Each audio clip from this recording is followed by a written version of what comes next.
Hello guys, welcome to today. It's Indie Author Day. Can you believe it?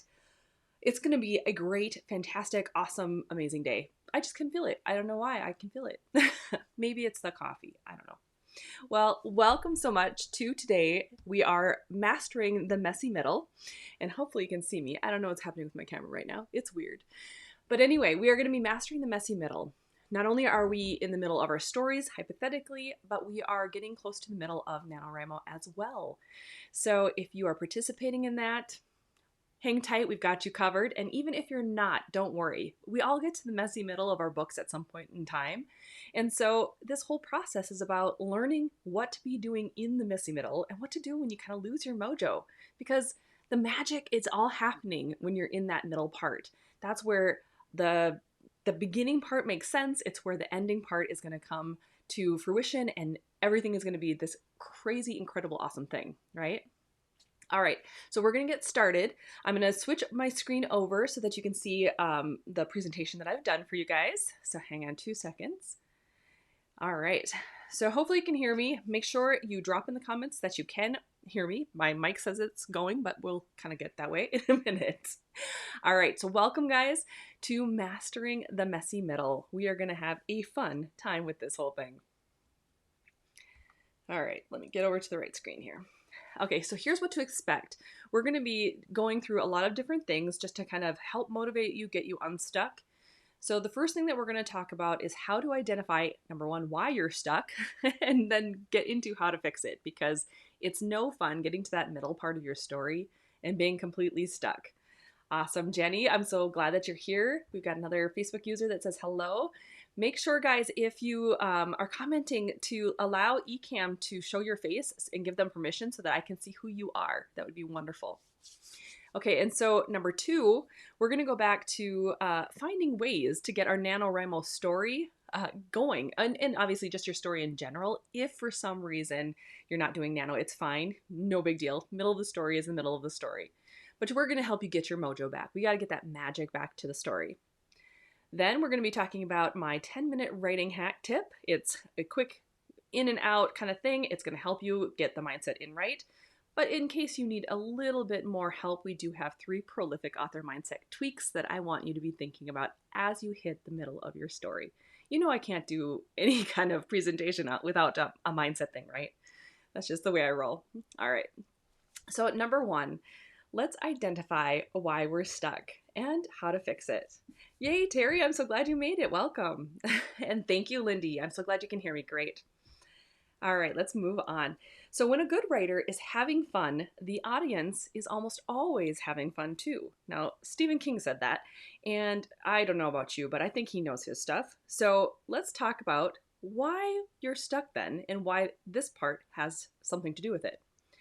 Well, there's typically 2 reasons that we stall when we get to the middle. Number 1, I know you pantsers out there are probably cringing and you knew it was coming, but we didn't plan enough. We didn't go through everything we needed to do in order to make it happen. There's stuff that maybe we forgot to include, or we didn't understand our story well enough in the beginning, and so we just didn't have enough planning in place in order to push all the way through the middle of that book. Or it could be number 2, that we're just plain bored with the story. Maybe we didn't understand our characters enough. Maybe we didn't throw enough things at our characters. But for whatever reason, we're just plain bored with the story, and it doesn't feel like it has the same energy or vibe we were hoping when we first started. So in order to get both of those fixed, like I said, we're going to need to go back to that planning phase just a little bit. So for those of you who have been with me for a while, you'll probably recognize this. This is our outlining process. Now, the reason we do it like this is because it gives a visual representation of what your story should look like. So you've got Act 1, Act 2, and Act 3. Now, Act 1, as you can see, it's a lot smaller, and Act 3 is a lot smaller than Act 2. That's because when you break it into quarters, you actually have 2 quarters in the middle of your book. So it presents the second quarter and the third quarter together as Act 2.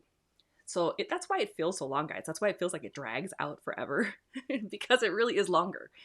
Okay, so when you get to that middle part, that's where you're thinking about all the roadblocks, all the things that are going to happen that you're going to throw in the way of your characters in order to keep them from doing the thing they want to do, or the thing that they need to do, or the thing that they are bound and meant to do, right? So you're throwing all the craziness at them that you possibly can. Obviously, what craziness means is going to be different for each story. So it depends on your genre, it will depend on your story archetype. But this is the section where you really up the ante and make everything go nuts. And so if it feels like you're stuck or it feels like things are flagging, it's probably because you don't have enough rising climax going on, rising action going on until you get to the climax, I should say. So if you can take a closer look between that second quarter and third quarter, I have a little note there that's saying this is a great place for a plot twist. Dead center of the book, add a plot twist. End of third quarter, that's where the resolution stuff gets presented. So all of these things kind of come and go throughout the process of your full act 2.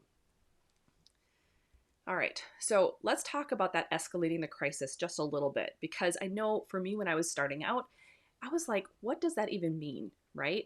Well, it can mean needing to add more drama. So throw in a fight scene with like characters, not necessarily like a fight, but it could be, because we'll talk about that in a minute. But it could be a breakup. It could just be something that makes your main character uncomfortable, but still lends to the likability of the characters, the understanding of everything that's going on. So throw some stuff in there. Maybe add a plot twist, because that's a great place, like we said, in the halfway point, to do all of that. Add something that your readers didn't see coming. Maybe you didn't see coming. Maybe you have like this weird little side chapter or scene and you're not quite sure what's going on with it or why you needed it. And then all of a sudden you can tie it to a plot twist. That's like the greatest thing ever. It's like you left yourself a present, right? So you could do that. You can add new characters in the middle of the book. I don't know about you, but I don't just meet people like when I was, I don't know, a kid. You meet new people, they come and go all the time. And so you can introduce a new character at any point in the journey of your story. Maybe the middle needs a new character. Maybe it needs some comedic relief. Or maybe you just need a new dynamic with an old character.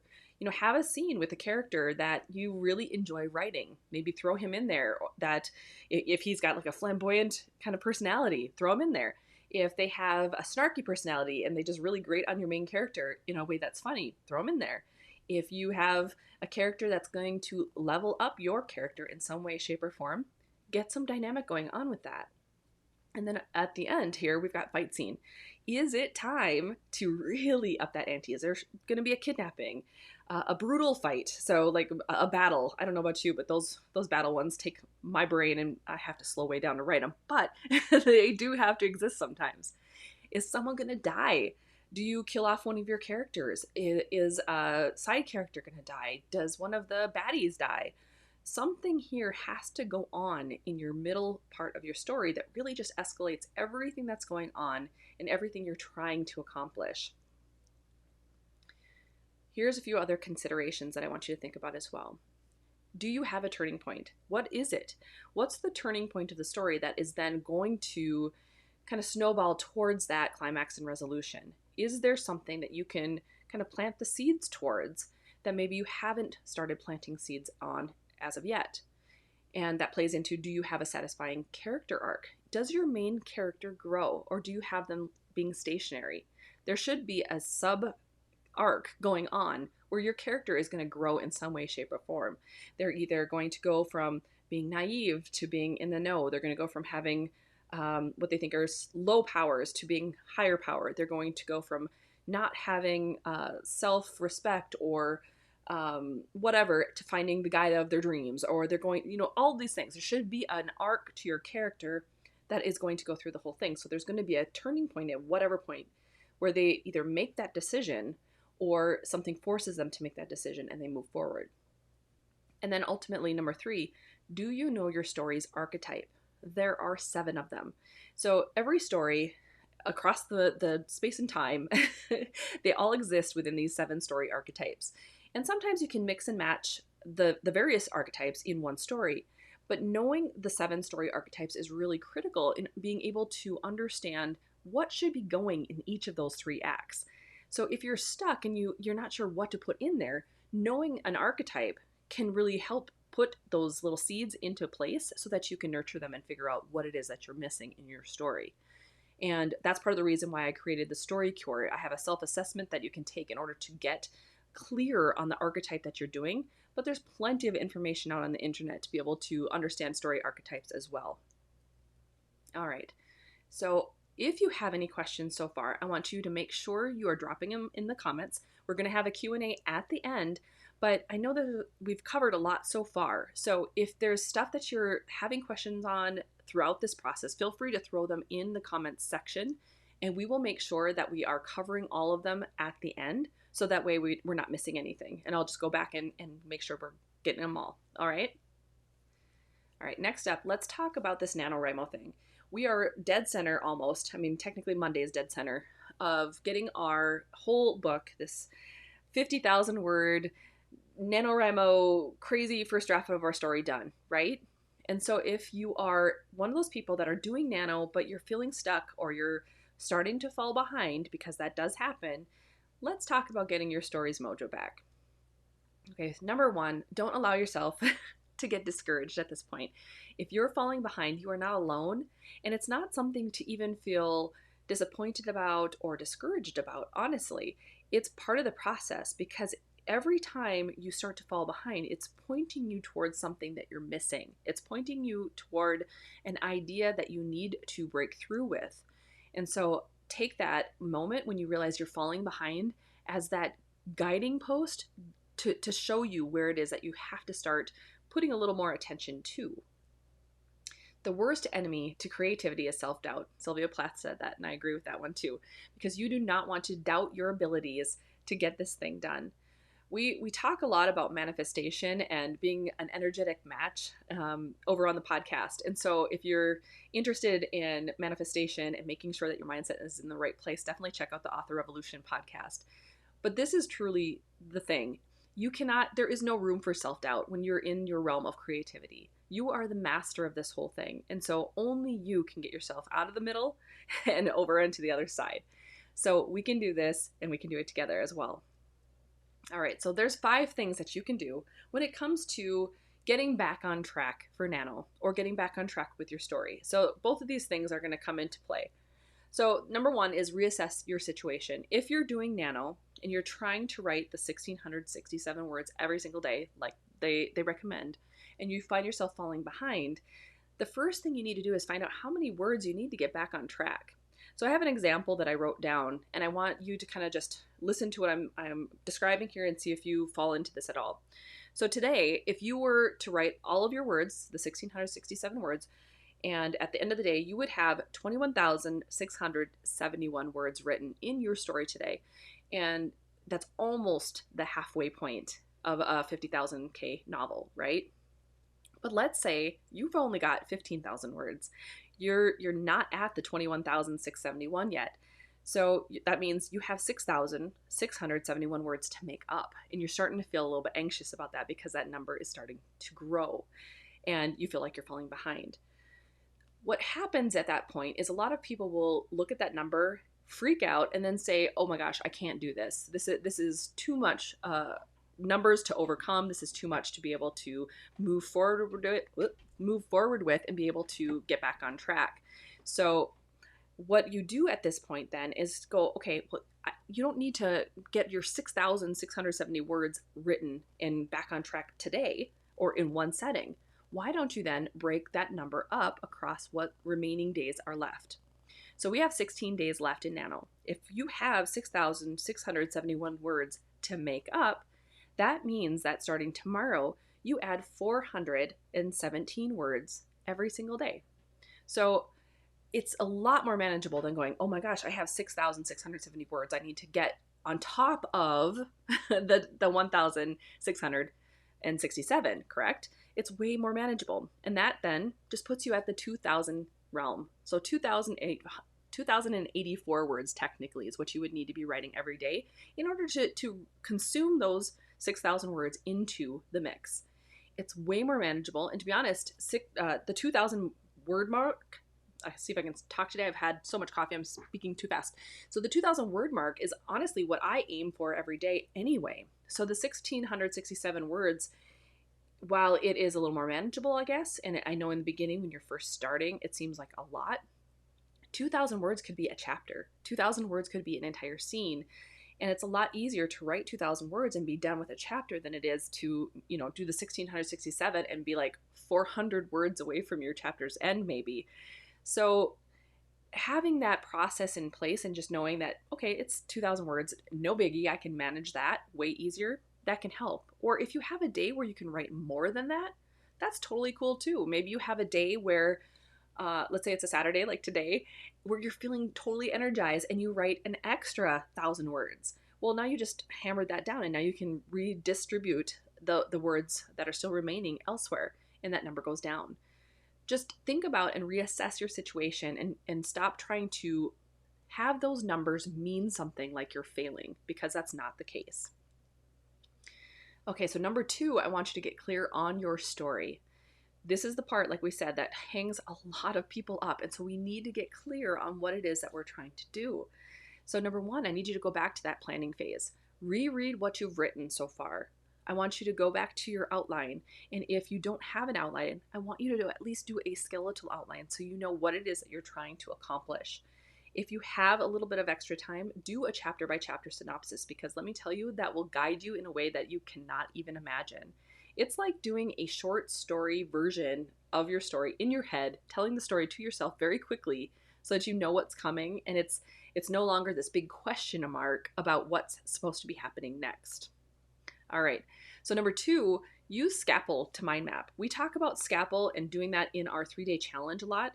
So if you are one of the challengers, great, you still have access, hopefully, if you've purchased it in the 3-day challenge. And if you haven't checked out the challenge, definitely check it out. But Scalpel will help you to mind map. It's a program from the makers of Scrivener, so it's literature and latte. And all you do is create literally a mind map. And we do cover that whole thing inside of the 3-day challenge. But what's really cool about it is you can get all the stuff that's in your brain that you know you want to do in your story that you maybe haven't had the chance to get to yet, and spread it out. Figure out what it is that you're trying to do and do it in a way that's a little bit more visual. You can also do this on a piece of paper. It doesn't have to be on Scalpel, but it's like $14. It's very, very inexpensive, and it's a great tool. You can use it in a whole ton of different ways.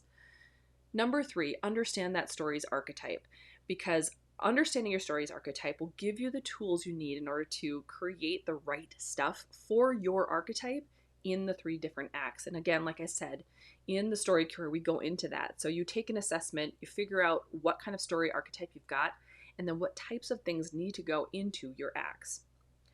And then finally, check out Readsy's plot generator. I don't know if you guys have checked it out, but it's amazing. If you've written yourself into a corner and you're not sure what you could do with it or how you can make it better, Readsy's plot generator can give you some really cool ideas. For me, it's like I've done it in the past, and I can't say that I'll use everything that they say verbatim, but what it does is it triggers a creative response. So it'll give you a couple of different options, and you can do it based off of your genre, which is great. And then you get these different options. It'll jumble up different ideas together. And what happens is you get cool ideas based on your own story. Your own subconscious mind will start picking up on what it's putting down and do some really cool things with it. It's awesome. All right, number 3 is dig into the resources. If you're in Nano and you're trying to get all of this stuff going and for whatever reason you're stuck, go to their Prep 101 resources page. They have a great fountain of information and knowledge that can help you figure out where you're stuck and how to get unstuck with it. NaNoWriMo, they are still, even for myself, one of the resource pages that I will go back to if I myself am stuck. So if you haven't checked it out, definitely go to Nano's Prep 101 resources page. And guys, just so you know, I will provide links to all of this in the replay email later on so that you have everything. So don't feel like you have to go hunting for it, but it will be in the email later on. All right. Number 2, also check out the tutorials from great products like Plotter, Scalpel, or Scrivener. So if you don't know how to use Scalpel or you don't know how to use Scrivener as well as you could, those tools are fantastic. They are absolutely incredible. And if you are not great at plotting, especially that messy middle, Plotter has tutorials up the wazoo, but in addition, they have templates you can use that can literally tell you what every chapter should roughly be about. They have templates for mystery writers. They have templates who just want to do the hero's journey. They have templates for the Save the Cat beat sheets. trust me, the templates inside of that program only get better, and it is just one of the most amazing tools I have seen when it comes to the plotting and outline development of a story. It's been fantastic. So definitely check out Plotter and check out their tools for being able to learn more. All right, number 4, it's get some prompts. So search for prompt books in your genre. I personally myself have one. Actually, it's sitting on my desk right now because I was thinking about it before we did this class. It's called 500 Fantasy Writing Prompts. And what most of them do is they just give you literally a writing prompt inside of it. So if you're searching, like for me, for example, this one has 50 myth and legend fairy tale stories right in this particular chapter. So the whole plot point would be the Loch Ness Monster lost her family years ago. Luckily, she has us. And that's literally the only prompt that it gives you. Or like you go through them and just see which ones actually fit your particular story or fit the type of thing that's going on. Can you incorporate it in some way, shape, or form? And sometimes you might just use it as idea generation to get your writing mojo kind of going. You can create a short story based off of the writing prompt. You can create something that is going to help you to just kind of break through the lack of writing, maybe, because sometimes when we don't have our routine in place, it's hard to get back into that groove. So use a writing prompt book and help yourself, even if it's just to write a 500-word short story about whatever that prompt is. It will help you. Number 2, search for some prompt ideas online. There are plenty of prompt ideas, kind of like we were talking about with Readsy and the idea generation tool.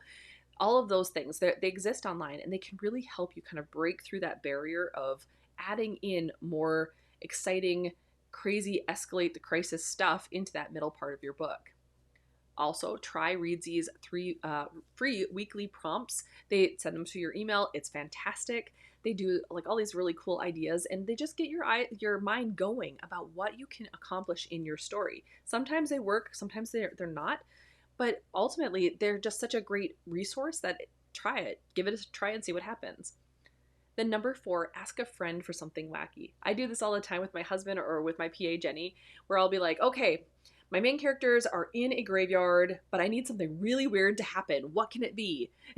And I'll get some weird ideas. Like Jenny will say, some teenagers streaking through the graveyard with something. I don't know, whatever. So there's ideas that will come at you, and you're just like, yeah, I could use that. That sounds like fun. Like if you get stuck, other people are a great resource to be able to generate some ideas that, maybe you wouldn't have thought of on your own. And they're a lot of fun. All right, so the number 5, I want you to also think about giving yourself permission just to let go.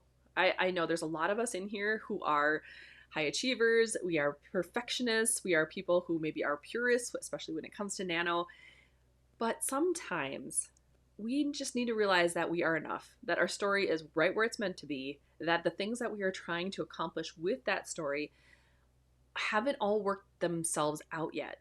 So then it means taking a deep breath. So do it with me. Unclench your jaw, take a deep breath,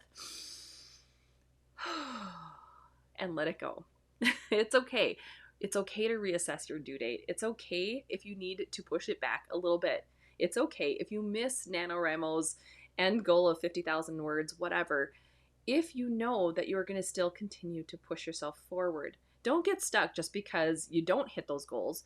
Know that you just keep moving forward. Okay, so maybe you didn't hit that goal, but look at how many words you actually accomplished this month and keep going. Like in Rapid Release Roadmap, we do a lot of stuff where we're doing the same type of situation, but it's a 6-week writing sprint, and you get 2 days off a week instead of having to write every single day. Use a situation or a system that's going to work better for you so that you yourself feel better about your writing. We all do better with our creativity when our wells are full. And if you are struggling, or if you are frantic, or if you are trying to do all the things and you're not enjoying the process, that's the part that's no longer fun. And you need to kind of take a step back from that and allow yourself to just let that part go and find the joy again. Come back to the joy before you move forward. Okay, so now let's talk about my 10-minute writing hack. This is something, it should actually be called Colin's 10-minute writing hack, because I think Colin, my husband, is the one that uses it the most. I personally use it more for workouts because my writing stuff I actually enjoy for the most part. There are very few moments where I get into my writing and I'm like, oh, I really don't want to do this. But it works all over the place. So my husband does this thing where if he doesn't want to work on a certain project, let's say he's building our extension right now, and he doesn't want to put up the insulation because he gets all itchy and crappy and he hates it. But if he gives himself 10 minutes in that thing where he just goes, okay, 10 minutes is all I'm going to give this particular project. And if after 10 minutes I still don't want to do it, then I don't have to. That's what you need to be doing.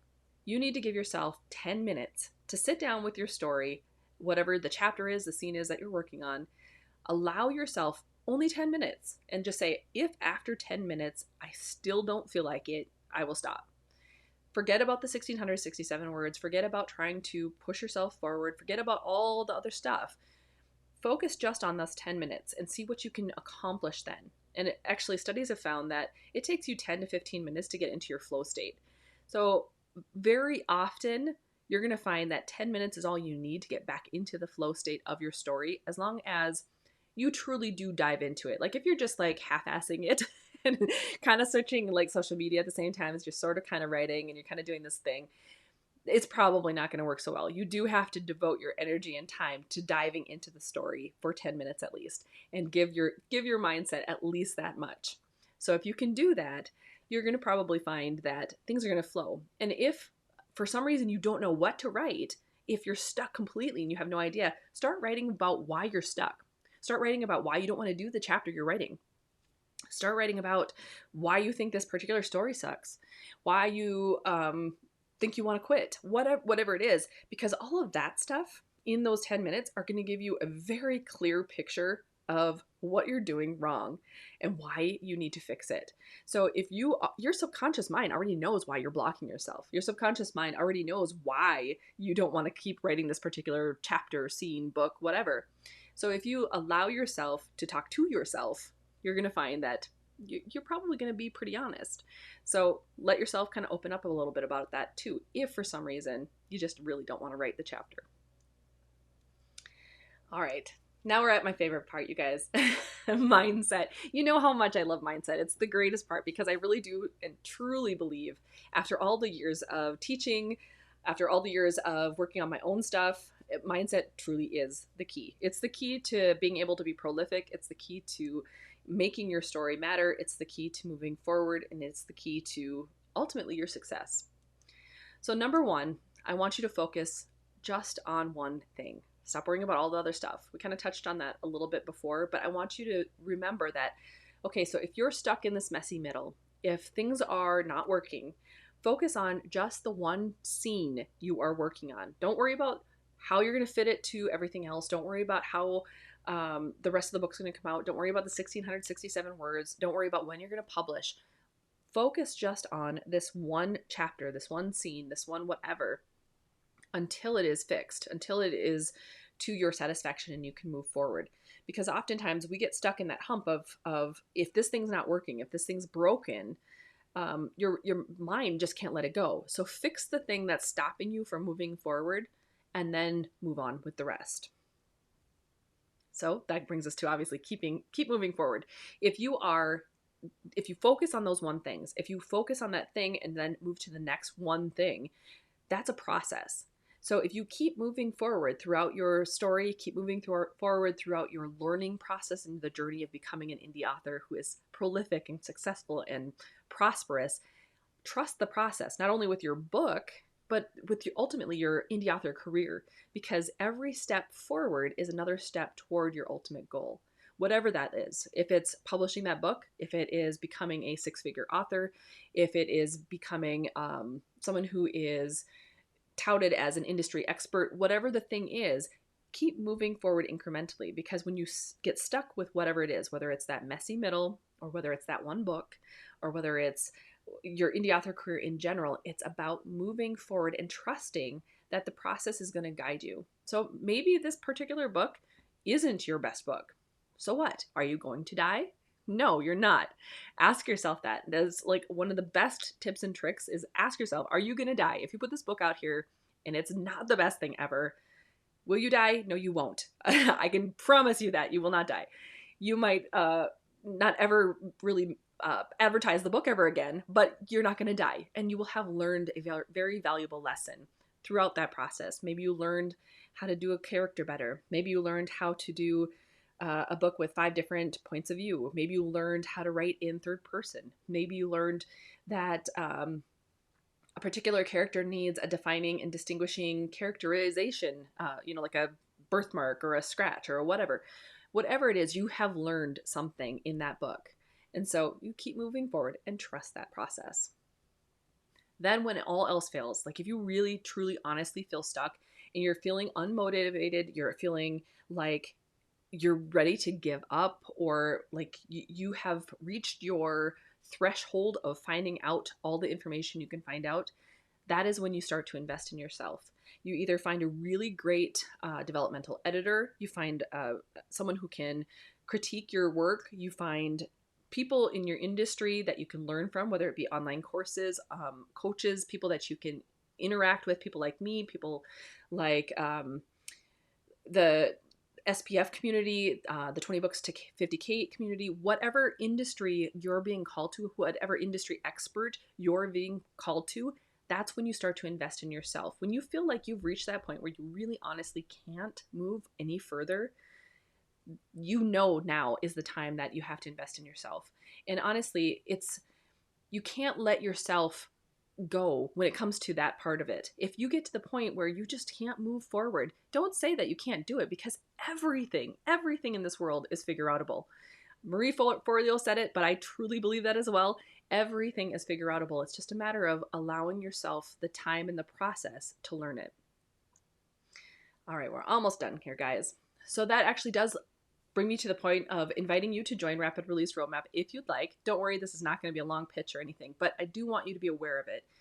If you are stuck, if you are wanting to find a roadmap that helps you to get from point A to point B, this is your ticket. Rapid Release Roadmap teaches you to plan, write, publish, and promote 4 books every single year. I give you some very clear guidance on how to do so. You also get the bonuses of the 3-day Plan Your Series challenge, the 14 writing hacks for busy people, and the 2021 Indie Author Quick Start Kit that actually helps with all of the Rapid Release Roadmap stuff. It gives you some guidance on, what to be expecting for the year, businessy type stuff if you like that sort of thing. And then if you pay in full, you also get the Indie Author Day bonus of the Story Cure, the thing that we were talking about earlier on. The Story Cure will help you assess your stories, whether it's one that you're already working on or one that you are trying to bring into fruition and you haven't even started yet. It will help you get clear on the main archetype that you are working on. And of course, you can always add in layers of other archetypes within your story as well. All of that can be found at rapidreleaseroadmap.com. All right, guys. So now we are at the Q&A. This is the part that I love the most because I get to find out more about what you really need and what you're hoping to learn. So I'm going to switch this back over and get back over to the video. Hello, guys. So do you have questions? It looks like everybody's very happy with Plotter. That's great. And Camilla says the Nano Prep 101 is great. Yes, it is. I love it. It's one of those sections that I will go back to, especially if I need some insight into what am I forgetting. When you're an indie, you are always working on different things, but you kind of come back around. You cycle back around to the things that are going to matter most, to the things that maybe you didn't learn as well as you should have. And so now you're trying to learn it deeper. It's like we are in a learning spiral. We start at the top and we just keep learning it deeper and deeper and deeper until it really settles in and we are really good at what we know and how to implement it all. All right, guys. Any questions? Or did that all make sense? Was it helpful? Hopefully it was helpful. I'll be sending out a survey later just to make sure that it hit home, or if there was other things that you would like added next time around, because I can always do this type of presentation again. Anything you got? Throw it at me. I'm here. Hopefully it was good though.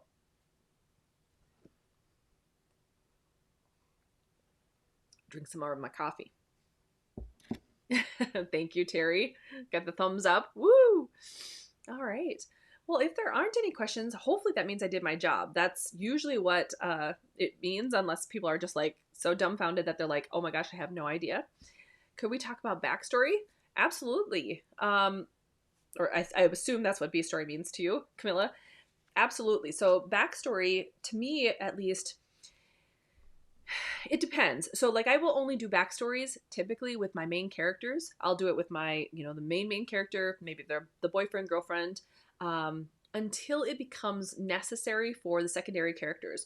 So for instance, with the Windhaven books that I've done, I did backstories for my two main characters, and then I did a backstory for the mom. And that was literally, or the dad, that was literally it at first. By the time I got to book 4, all of a sudden I was like, okay, I need a backstory for the two twins. I need a backstory for the mom.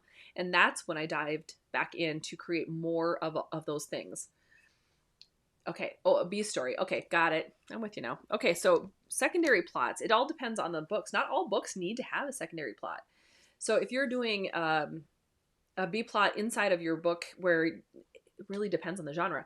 So like for me, I will have a plotter plotted out. So I'll have my main storyline where it'll be, my main character and all the things that are going on. So those will be the ones that I will fill out in plotter every single chapter. So I know exactly what she's planning on doing every single time.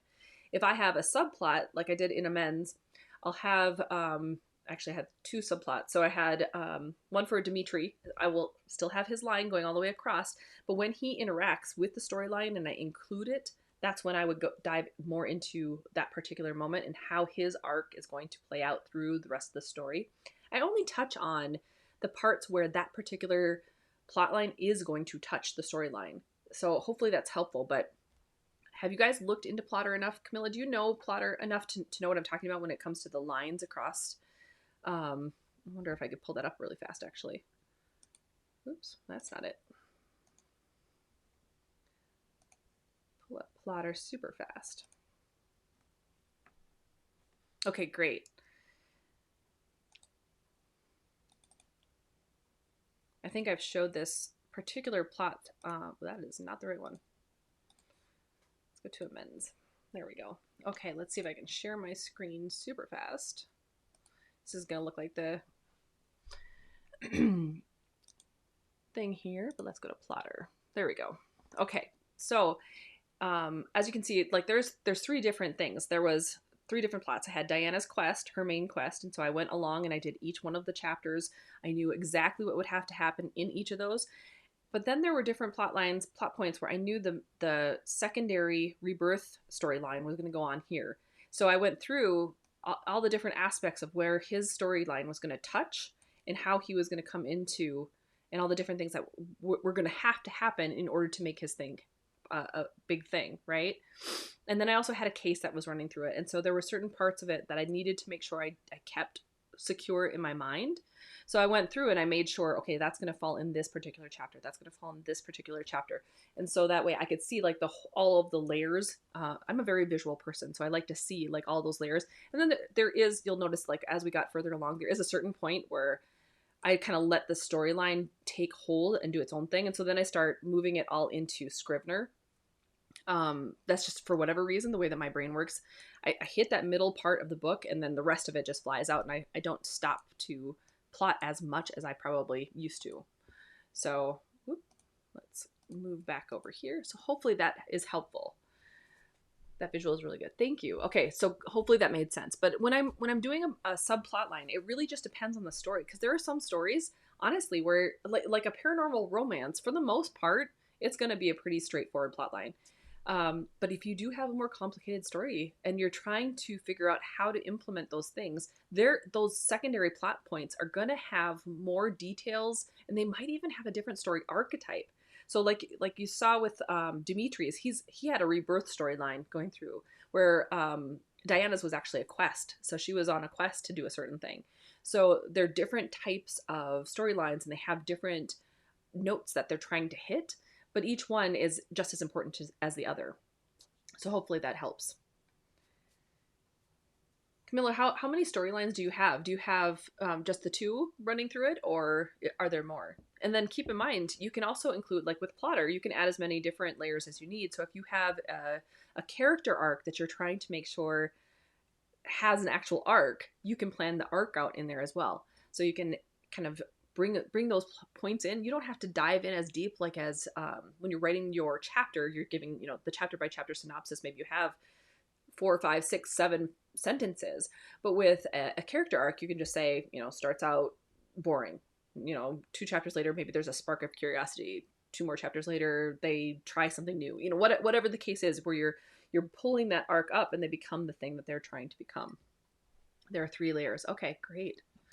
So hopefully, if you haven't used Plotter in this way, I really do recommend using it like that, because it's going to help you to visually see it and just kind of play around with where you can move things to. I like the drag and drop aspect of Plotter. It allows you to move things around very easily. And if for some reason a certain chapter needs to move or anything along those lines, it's very easy to add a new chapter right in the middle and everything shifts over. So it's a great tool and one that I definitely recommend. In fact, I'm in the process of developing a few more online lessons inside of Rapid Release Roadmap that include Plotter. Okay, any other questions, guys, about the middle? I know that we have plenty of time. You've got me until 11:30 if you want me. Otherwise, we can always move on with our day and get our NaNoWriMo stuff in. I haven't written yet. I spent the majority of the morning just kind of going over the slides and trying to make sure everything was up and running. This is the first time I've done this presentation, so awesome. Well, let me know if you do have questions. There's always, I will be sending the survey a little bit later to see how you guys did with the whole thing. And if there was anything else that I missed or should have touched on, I can always involve more feedback next time around. That would be great. And yeah, so just let me know how things are going. I encourage you to continue to ask questions. If you do get stuck, we're here in the Author Revolution online community all the time. I'm technically lurking all the time. So if you do have questions, feel free to leave them and drop them in the comment section. I will always answer them. And Terry will definitely attest to that. All right, guys. Well, if there are no further questions, I am going to take that as a good sign that you've learned what you needed to learn and your brains are full, hopefully. And we will be back. I'm going to be hosting these types of monthly masterminds every single month. So keep an eye out for next month. We'll be doing another one. Different topic probably, but yeah. It'll be a good time. So definitely join us and we will see you next time. Have a great day. Good luck with your nano stuff. Bye, guys.